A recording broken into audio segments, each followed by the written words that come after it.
Крушение фаворита. Так бы, пожалуй, назвали свою статью наши коллеги-газетчики. Вчерашний лидер, казашка Алия Асымова, сегодня в своем выступлении с булавами непростительно уронила одну из них, тем самым сразу же снизила себе очки. А на пятки больно наступали другие гимнастки. Бакинка Нилюфер Нефталиева и Катя Кувалдина из Челябинска. В итоге три девочки разом поменялись местами на пьедестале почета. Первой оказалась Нилюфер, второй Катя, которая сегодня в своих выступлениях лидировала, а третье место получила Алия. Первая ласточка в художественной гимнастике, чемпионка третьих международных спортсменов. Конечно, не только к лидерам было приковано внимание сегодняшнего дня соревнований.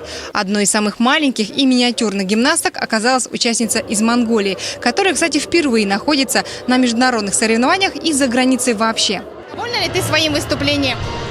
Не очень, были ошибки. Правда, монголы, принимавшие участие в играх с 2000 года, ни разу не привозили медали домой.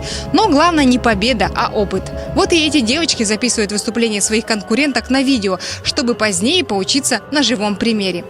Известно, чтобы держать себя в хорошей форме, почти все девушки вынуждены во многом себя ограничивать. А у гимнасток ограничений гораздо больше. Какая ваша диета? Что вам можно кушать, а чего нельзя?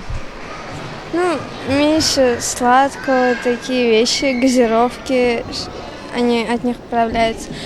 Пить, наверное, обычную воду, так, кушать овощи, фрукты, легкое, мясо, чтобы силы были.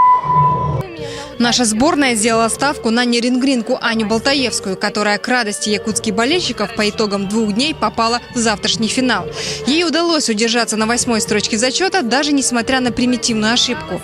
Нерингринка запуталась в своей ленте. Такое судьи обычно не прощают. А значит, стоит их отдельно поблагодарить. Тем более, что к финалу допускают только лучшую 8.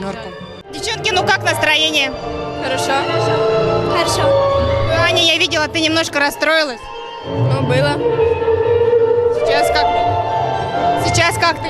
Нормально. Что ж, будем ждать новых состязаний. Результаты по многоборью подведены. Впереди соревнования по отдельным видам.